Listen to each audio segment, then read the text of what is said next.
P D M کی طرف سے جو جلسے کا اعلان ہوا ہے 23 مارچ کو، حکمت عملی کیا اپوزیشن کی؟ کیونکہ گورنمنٹ آلریڈی اناؤنس کر چکی ہے 27 مارچ کو وہ جلسہ کریں گے ڈی چوک پہ. آپ لوگ کہتے ہیں ہم 23 مارچ کو جلسہ کریں گے ڈی چوک پہ، اور اس کے بعد جو پی ڈی ایم کی طرف سے سٹیٹمنٹ آیا مولانا فضل الرحمان کا، وہ یہ آیا کہ وہاں پر ہمارے لوگ بیٹھیں گے.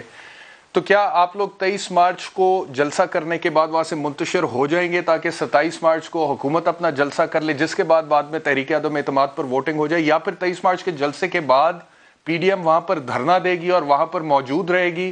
اور اگر وہ وہاں پہ موجود رہے گی تو کیا پھر تصادم کی کیفیت پیدا نہیں ہو جائے گی؟ کیونکہ 27 کو پی ٹی آئی کے کارکنان نے بھی آنا جلسہ کرنے کے لیے. قاہرہ صاحب، یہ بھائی صاحب، آپ کا سوال جس تناظر میں سمجھ رہا ہوں، اگر میں درست سمجھا ہوں تو وہ یہ ہے کہ اس وقت ایک تناؤ کی کیفیت بنتی جا رہی ہے جو تصادم کی شکل اختیار کر سکتا ہے، اور اس پہ ہر ذی شعور جو ہے، ہر سمجھدار جو ہے وہ پریشان ہے.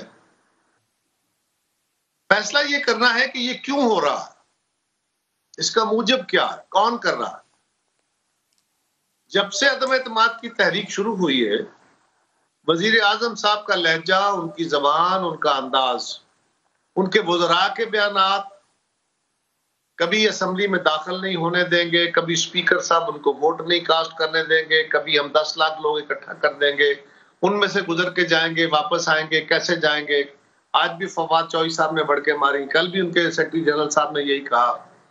وزراء روز یہ کہہ رہے ہیں.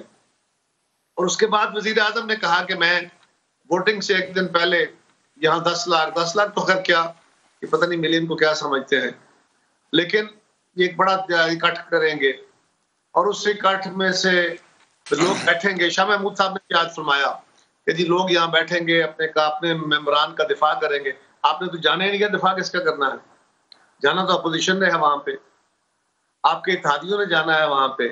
لیکن سوال یہ ہے کہ اپوزیشن کا ایک مارچ ہوتا ہے، پیپلز پارٹی مارچ کرتی ہے، کراچی سے لے کے اسلام آباد تک، پشاور سے لوگ آتے ہیں، کشمیر گلگت بلتستان سے لوگ آتے ہیں، بلوچستان سے، سندھ سے لوگ آتے ہیں، سارا پنجاب موبلائز ہوتا ہے.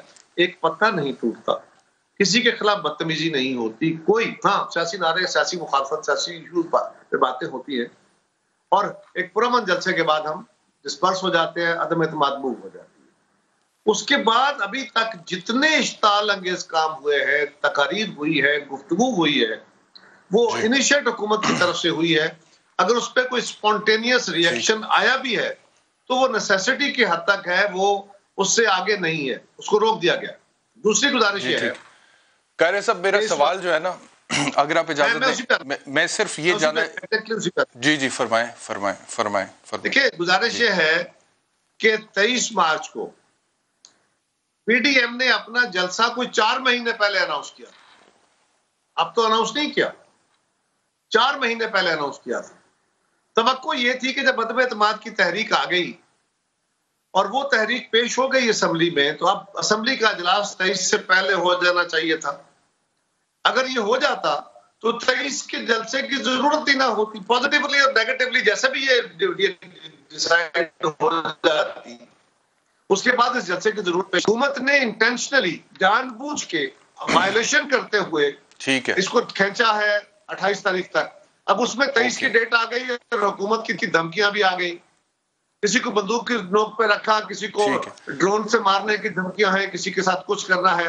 اس کے بعد پوزیشن کیا کرے؟ کیا ہاتھ پہ ہاتھ رکھ کے بیٹھ کے حکومت کو یہ دنگا فساد کرنے دے؟ کیا اس گنڈا گردی کا شکار ہو جائے؟ اچھا، میرا سوال یہ ہے قمر زمان قاہرہ صاحب، دیکھیں، ہو سکتا ہے کہ آپ کا یہ موقف درست ہو کہ پہل حکومت کی طرف سے ہوئی ہے، یا پرائم منسٹر صاحب کی جو تقریریں آپ ان کو دیکھیں تو یہ درست ہے کہ حکومت کی طرف سے اس طرح کے بہت سارے بیانات سامنے. But right now sir, I am not talking about the statements, بیانات کی بات نہیں کر رہا، میں اسٹریٹجی کی بات کر رہا ہوں اپوزیشن کی، پی ڈی ایم کی. کیونکہ یہ جو تصادم کی کیفیت ممکنہ طور پر اسلام آباد میں ہو سکتی ہے، وچ از ناٹ گڈ، اور انارکی تو کسی صورت یا انسٹیبلٹی قابل قبول نہیں ہے نا، ہونی بھی نہیں چاہیے. تو میں یہ سوال پوچھ رہا ہوں کہ اگر عمران خان نے جس جلسے کا اعلان کیا کہ 27 مارچ کو ہوگا، اور وہ صرف جلسے کے بعد لوگ وہاں سے منتشر ہو جاتے ہیں، تو in that case what is the strategy of the opposition? کیونکہ اگر آپ کے لوگ 23 مارچ کو جلسے کے بعد تحریک عدم اعتماد والے دن تک بیٹھے رہتے ہیں تو پھر تصادم تو پیدا ہو سکتا ہے. تو کیا یہ 23 مارچ کو صرف ایک جلسہ آپ کریں گے، یا اس کے بعد آپ لوگ وہاں پہ دھرنا دے کے بیٹھ جائیں گے جب تک ووٹنگ نہیں ہوتی ہے؟ دیکھیے اس کا سوال کا جواب تو مولانا فضل الرحمان صاحب نے کچھ دیا ہے اور وہی اس کا پراپر جواب دے سکتے ہیں، یا پی ڈی ایم کے لوگ دے سکتے ہیں. ہمیں تو انہوں نے انوائٹ کیا تو ہم اس میں حصہ لینے کا فیصلہ کریں گے. لیکن اگر حکومت کے یہی دعوے ہیں کہ 28 تاریخ کو یہ لوگ وہاں موجود ہوں گے اور اس میں سے درمیان میں سے گزر کے جانا ہے، آج کے بیانات ہیں نا، وزراء کے بیانات ہیں، کسی کمرے میں بیٹھ کے قمر زمان کو دھمکی نہیں دی، میڈیا کے اوپر کھل کے باتیں کی ہیں، ساری دنیا نے سنا ہے، تو اس کو سنجیدگی سے لینے کی ضرورت ہے نا. ایسی صورت میں اپوزیشن جو کہ 23 سے پہلے عدم اعتماد کی تحریک ختم ہو جانی چاہیے تھی، اس کو کنکلوڈ ہو جانا چاہیے تھا پروسیس کو. اس کو لٹکا کون رہی ہے؟ حکومت. دھمکیاں کون دے رہی ہے؟ حکومت. گالیاں کون دے رہی ہے؟ حکومت. یہ کون کہہ رہی ہے کہ ہم جانے نہیں دیں گے؟ کون جائے گا تو دیکھیں گے. لیکن اگر 27 مارچ آپ کہہ رہے ہیں کہ انہوں نے دھمکی لگائی کہ ووٹ ڈالنے کے لیے جو بھی جائے گا 10 لاکھ کے مجمع میں سے گزر کے جائے گا، لیکن وہ تو 27 مارچ کی بات کر رہے ہیں نا. اگر وہ ایسا کرتے بھی ہیں تو 27 مارچ. لیکن اگر قیرہ صاحب، اگر آپ لوگ 23 مارچ کے بعد وہیں پر موجود ہوں گے اور آپ کے لوگ وہاں سے منتشر نہیں ہوں گے، پھر تو ان کا جلسہ کرنا بھی مشکل ہو جائے گا. مطلب کہ پی ٹی آئی اور اپوزیشن اکٹھے ایک دن میں وہاں پہ کیسے موجود ہوں گے ڈی چوک پہ؟ بیرسٹر صاحب، وہ تو پھر تصادم ناگزیر ہے. فواد چودھری صاحب اور کیانی صاحب اور ان کے باقی وزراء یہ کہہ رہے ہیں کہ 28 تاریخ کو یہ مجمع یہاں موجود ہوگا، اس میں سے گزر کے جانا ہے اور ووٹ ڈالنا ہے، واپس آنا ہے، جا کے دکھاؤ اور آ کے دکھاؤ. یہ کھل کے کہہ رہے ہیں، میں نہیں کہہ رہا.